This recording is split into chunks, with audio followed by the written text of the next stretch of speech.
is Ken Roberts, inviting you to listen to another adventure of Casey, crime photographer. Ace cameraman who covers the crime news of a great city. Our adventure for tonight, The Fire.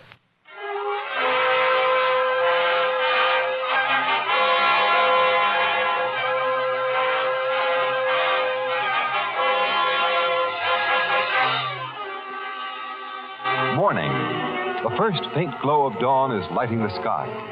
Inside a small, cheaply furnished apartment in a shabby old-fashioned building glows the more sinister light of fast-spreading flame. Outside its locked door, firemen swing their axes and... The blaze is in that corner, Ed. We may kill it with a hand extinguisher, Chief. I think we can. Get into the bedroom, Joe. Anyone sleeping there's probably overcome. I'll attend to him. Chemicals over there, boys. We'll soon have this one licked. Yeah, but not if we'd got the alarm a minute later. You're right, Ed. This could have been a racer. Chief! What is it, Joe? Come here. Take a look. Where? Lying half under the bed. This guy. Oh, smoke got him. Smoke don't make a guy's head all bloody. Who? His skull's been crushed. Yeah, and that's what did it. That iron bar on the floor beside him. Hey, Joe, this man's been murdered.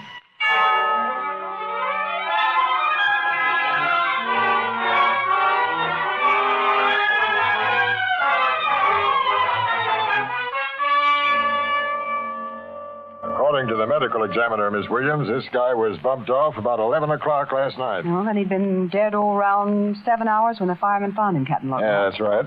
After the killer socked him with that hunk of iron, he proceeded to give this two-room kitchenette and bath a real going over. Yeah.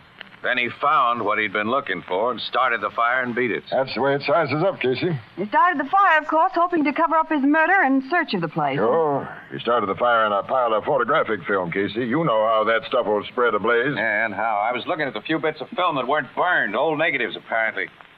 That guy seems to have gone in for photography in a big way. A lot of equipment in his kitchenette, enlargers, tanks, good stuff. That's so my tech man tell me. Have you found any lead to the killer, Captain Logan? None so far, Miss Williams. What could the killer have been searching for? That's a payoff question. What have you found out about the dead guy, pal? Not much. All I could learn here was his name was Henry Milton, a quiet guy who kept to himself and held some kind of office job with the C.J. Winber Company. I'm going to the Winber factory as soon as its offices open at 9 o'clock and try to get a real lowdown on the guy. Good. Eddie and I'll go with you. Yes, we'd like to know more about Mr. Henry Milton.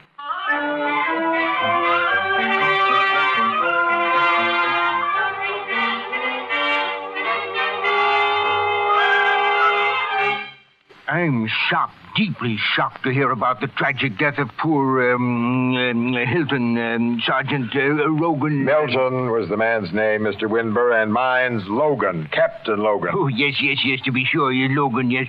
Good, faithful old Milton. I'd like you to tell me all you can about this man. Yes. Well, I think perhaps I'd better turn you over to my executive vice president. He keeps in slightly closer touch with details and personnel than I do. Oh, not that I'm unfamiliar with the people who work for me, Captain. I regard them all as partners and close friends, but, You rang, Mr. Winber? Yes, Purvis, tell Mr. Haywood I want to see him. Yes, sir. Just a minute. Has there been any news of Crowley yet? No, sir. Well, don't neglect to inform me at once if any message is received. You'll be told immediately, Mr. Winber. Yes, that's all. Get Haywood. Yes, sir. Now, Captain, as a policeman, you might give me a bit of advice. Yeah? You see, my cashier, a chap named Crowley, went away on a 2-week vacation 16 days ago.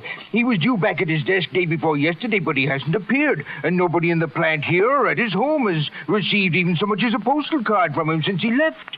Now, do you think I have reason for concern? If he was my cashier, I'd feel concerned. Have you investigated the books? Not yet, but... You better have an audit done on those books right away. Your man is bonded, of course. Oh, yes, the firm will face no loss, but I pride myself on my judgment of character, and it will be a sad blow. Oh, you're here, Haywood. Yes, C.J.? This gentleman is Captain Logan of the police. Police? Yes, this is Mr. Haywood, my executive vice president, Captain. How do you do? Nice to know you, Captain. And that lady and gentleman over there, will you introduce them, Captain? Miss Williams, Mr. Hayward, and Mr. Casey. They're on the Morning Express. How do you do, Mr. Haywood? How are you? A pleasure. Policemen and newspaper people. This must mean that you've got bad news about Crowley, C.J. unpleasant news. No, this gentleman and lady are here about a murder. Murder? A man employed in your offices was killed last night and his body discovered early this morning. A man named Milton. Not Henry Milton. That's the name. Yes, poor old Henry. He was in our sales department, Haywood. He was a bookkeeper, C.J., third assistant in Crowley's department. Oh, yes. Well, that's what I meant. Now, how was he murdered, Captain? Tell me. Will you excuse me, as Captain Logan has already told me the distressing news and I have other things to do? You won't mind. Go ahead, Mr. Winburn. Thank you. It's been a pleasure meeting you, Miss... William. Yes, of course. And you, Mr... Casey. Oh, yes, quite so, yes. Please call on me when I can give you some more assistance, Captain. I'm always ready to help. Thanks. Good morning to you all. Good morning. Well, now maybe we'll find out something, Casey. About time. I heard your comment, Miss Williams. Evidently you haven't had a very illuminating interview with Mr. Winber. Mr. Haywood, it was a total blackout. That guy must have inherited this big outfit. Huh? He did, from his father. Oh, don't misunderstand him. C.J. is a grand fellow, very shrewd in his way.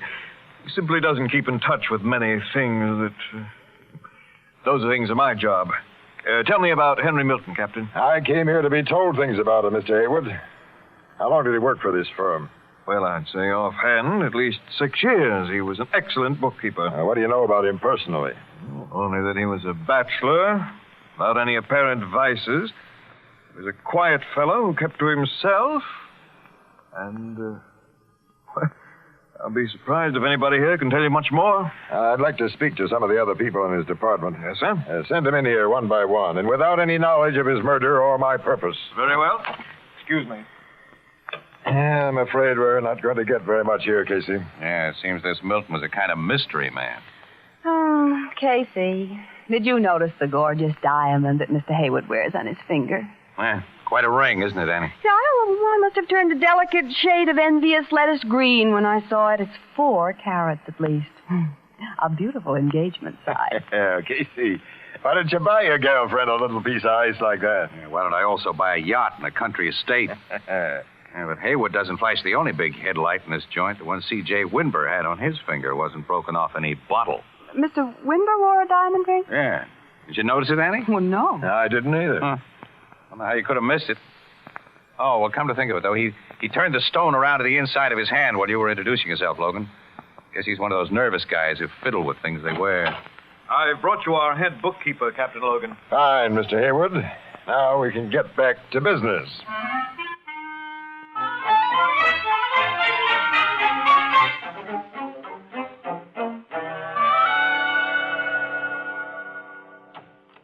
Hop in the car, Annie. Mm-hmm, with pleasure. Well, time we've spent in the Winber plant's been a dead loss, Casey. Yeah, nobody knows anything about that guy Milton at all, except that nobody liked him.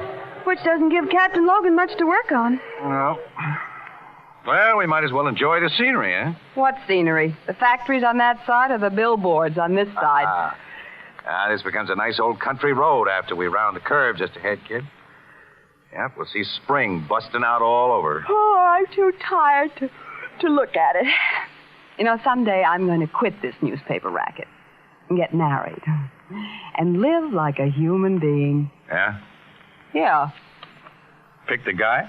I'll take the first one who slips a diamond on my finger. And it doesn't have to be the size of Mr. Haywood. Anything that shines just a little bit will do. So whoever gives it to me won't have to be in the country estate class. You mean, that leaves the field wide open, huh? Yeah. Well, personally, I got no use for diamonds. You wouldn't. You take my advice, kid, and hold out for a country estate. There, now you can look at some real scenery, Annie. Look down there on that valley below us, huh? So what? Ah, so it's nature in her fairest aspect. Budding trees, new grass, birds. And bees. Hey, nature pulled a sneak play there. Look at that. There's been a landslide. Part of the hill took a trip down to the valley. Huh. Must have happened very recently. I was along this road only a month or so ago.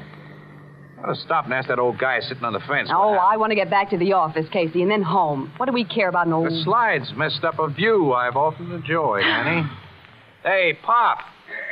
Speaking to me, young feller? Yeah. When did this landslide happen?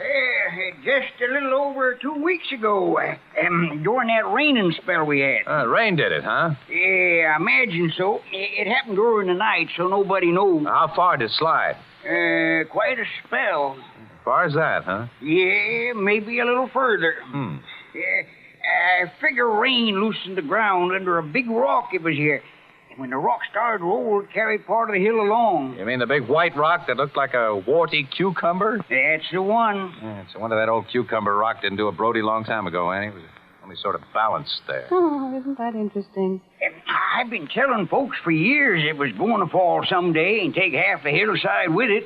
I always said, let a strong man stick a 8-foot crowbar under that there rock in the right place, give a healthy heave, and over she'd go.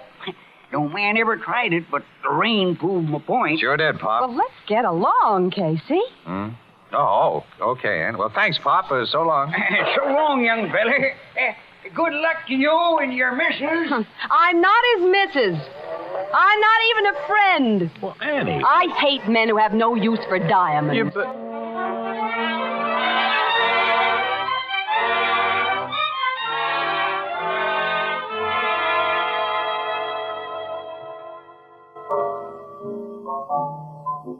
Now, as you was saying, Casey, before I had to wait on that customer. Wasn't saying anything, Ethelbert. Well, you was gonna say something, wasn't you? You ain't gonna just hang over this bar and not talk. Got nothing to talk about. How about the Milton murder? Have the cops learned anything new since yesterday morning that... No. Where's Miss Williams? No. Well, the office, I guess. She, sore at you? Well, if you must know, yes.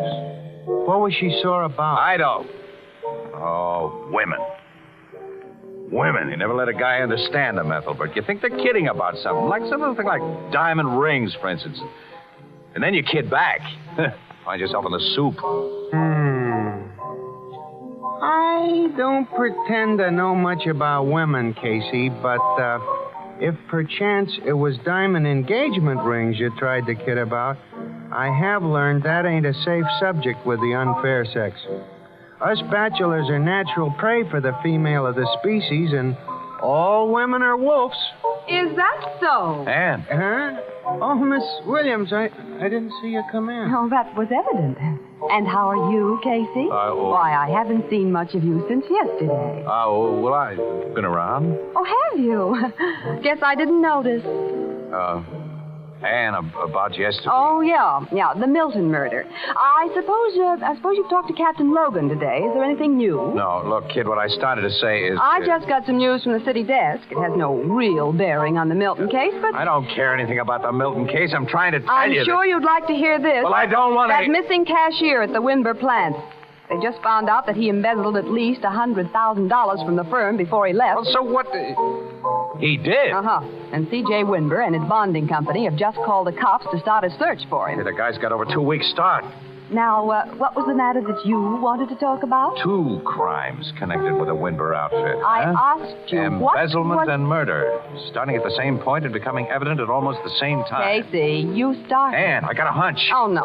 Not one of those things. Yeah. Don't keep us in suspense. Look, Casey. we figured that Milton's killer found what he was after in that apartment. Well, maybe we figured wrong. Continue, Superman. Oh, come on, cut the rough stuff, will you, Ann? Why, what do you mean? Tell me your idea, Casey. I'm interested. You're okay, pal, I'll tell you. It looks to me now as though the killer started that fire because he'd searched all night without finding what he was after. He started the fire not to cover his traces, but to destroy the thing he couldn't find. Hey, you may be right. Yeah. Well, I'll try to prove I'm right now, tonight. So long, Ann. I'm going to Milton's burned out. Hey, wait a minute, Casey. Casey, wait for me.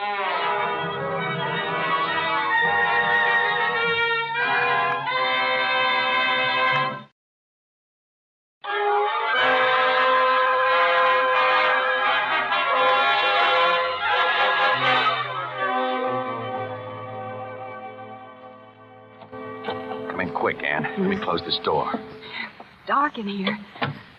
someday you're going to get into trouble for opening doors that you have no right to open. The cops expected to keep people out of Milton's apartment. They should have done a better patch-up job on the door the fireman busted down. You know, I expected a cop to be on guard out there. So did I. Homicide guys went over this joint so thoroughly, I guess Logan figured there was nothing to guard here. Yeah, they went over it so thoroughly that I can't imagine us finding anything that they missed. They didn't know what they were looking for. Do you? Not exactly. Well, never mind. Don't waste time talking. Now, let's see. Cops and the killer didn't search where? How about the plumbing? Hiding stuff in pipes and sink traps. An old gag. You can bet Logan's guys used their wrenches here. Seems to me they and the killer didn't overlook any possible hiding place. I think they did, Annie. Annie, look, the fire didn't reach this bedroom. And the curtain on this window's still in place. Well, nothing could be hidden in that curtain. It's net. We can see right through it. Yeah, sure, but the metal rod it hangs on is hollow. Hey, that's so. Well, let's see, anyway. Tubing isn't even fully closed in the back. It's an extension rod, see? And I pull it apart. Annie! What? You found something? Look. What is it? It's film. Rolled up film. The roll's no bigger than a cigarette. Stuck in the end of the inside rod. Where do I unroll it? It's negatives. 35 millimeter negatives. 4, 5, 6 of them. What are the pictures on them? How can I tell in here? We'll take them out in the hall where there's light. Casey! Who are you? No! Don't hit me with that!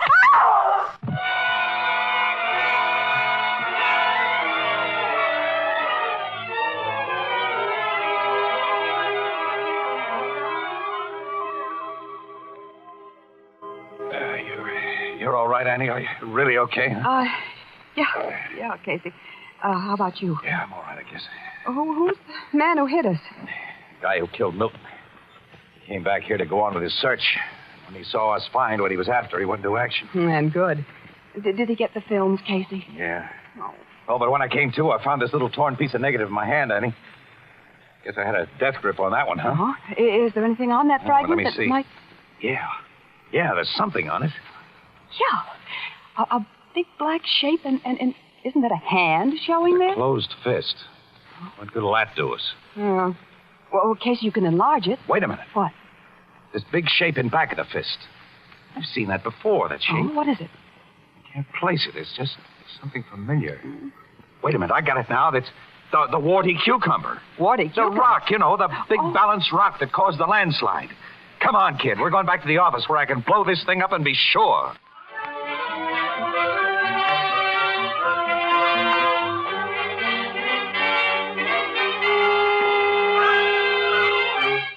Look at this blow-up, Annie. It shows the big cucumber rock and plenty more. What more? A hand. It isn't simply a closed fist. It's wrapped around a crowbar. Crowbar? Well, Casey, I Well, you'll get it all in a minute. Look, what do you see on the hand in this picture? A ring. Except with a big stone that may be a diamond. Yes. And we've met two guys who wear big rings like that. Haywood and C.J. Winber. Either Haywood or Winber murdered Milton. And another guy. Another guy? Uh-huh. And either Haywood or Winber socked you and me just a little while ago. And I'm not forgetting that. But which one? Early tomorrow morning. You and I and Logan will go to the Winber factory and find out.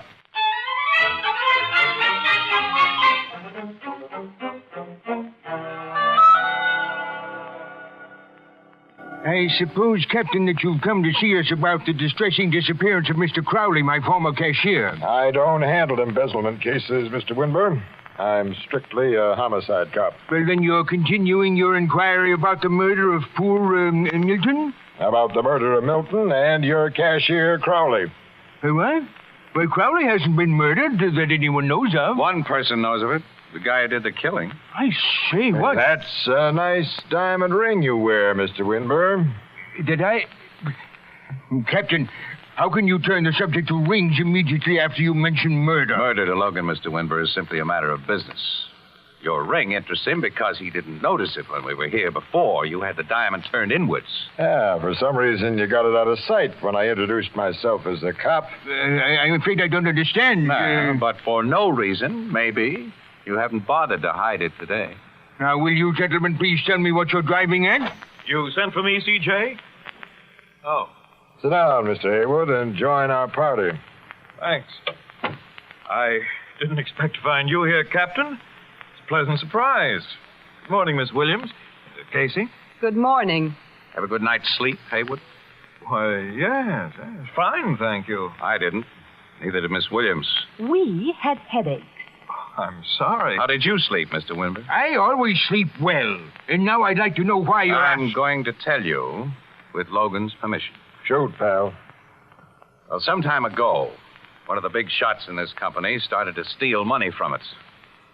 And he covered his thefts by doctoring the books. That sort of thing was bound to be discovered, of course, eventually. And Mr. Big Shot planned to cover himself by shifting the blame to an honest cashier. Mr. Casey... Your cashier was going away on a vacation, Mr. Winber. And on the night before he was to leave, Mr. Big Executive, on some phony pretext, got him to the top of a hill not far from here and pushed him over the steep edge. You mean Crowley? Yes, Mr. Haywood. Then this Mr. Big Shot, who had a crowbar handy, pried several tons of balanced rock off its perch, causing a landslide that buried Crowley very, very deep. And how do you bring Milton into this, Mr. Casey? Milton was a bookkeeper, Mr. Winber. He gotten wise to both the embezzlement and the embezzler. And he decided to cash in on what he knew. He began trailing this executive and sneaking pictures of him, very incriminating pictures. One of them actually caught the guy tipping over the balanced rock. Finally, he showed prints of his pictures to Mr. Big Shot and told him to come across with heavy dough, or else... Milton tried to blackmail this Big Shot. Exactly, Mr. Haywood. The Big Shot then killed him, took the prints, and did his best to find the negatives that they'd been made from. But failing that, he tried to burn the negatives by setting fire to the place. But a fire company reached Milton's apartment before the blaze had done much damage. Well, I managed to find the negatives, and he got them away from me. But he left a little piece of one of the negatives in my hand. That's going to send him to the chair. And who is this man, Mr. Casey? The guy who wears a swell diamond ring, Mr. Winber. Good heavens, you don't think that I... No. You wore your ring today. But the guy who left that piece of negative in my hand last night knew that a ring might help to nail him. You're not wearing your diamond, Haywood. No. But I have a gun. Haywood, don't make a move, Captain. Or any of you. Haywood, you... I'm the man Casey's accusing, C.J. I don't know whether he can back up his accusation, but I'm taking no chances. I'm getting out of here, and no one's going to stop me. Is that so? Anne. Miss Williams! Well, he hit me on the head last night, didn't he? Yeah, but how did... This guy's out cold, and all you hit him with is that little handbag. This little handbag has half a brick in it. Half a brick? I put it in there this morning just hoping I'd get a chance like this. You... Logan, the female of the species is more deadly than the male.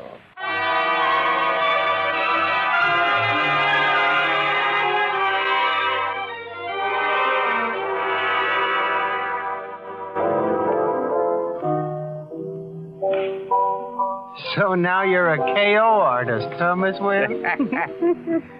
Haywood didn't come to till he reached the old jail. Well, I only gave him half of what's coming to him. Has he owned up that he killed that cashier and Milton? Mm-hmm. After a bulldozer went to work on that landslide this morning and uncovered the cashier's body.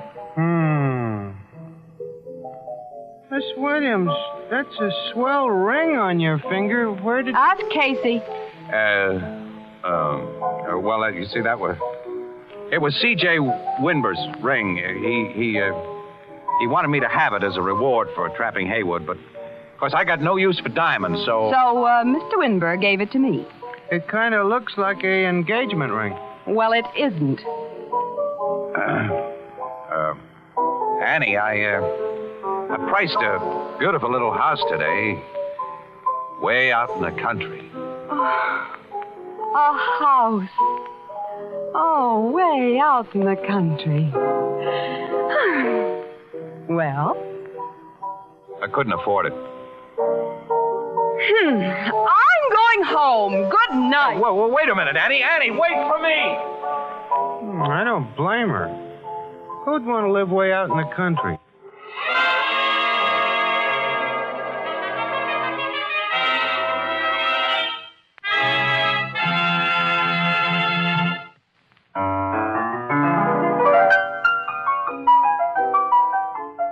This adventure of crime photographer starring Stott Cotsworth as Casey came to you through the worldwide facilities of the United States Armed Forces Radio Service, the voice of information and education.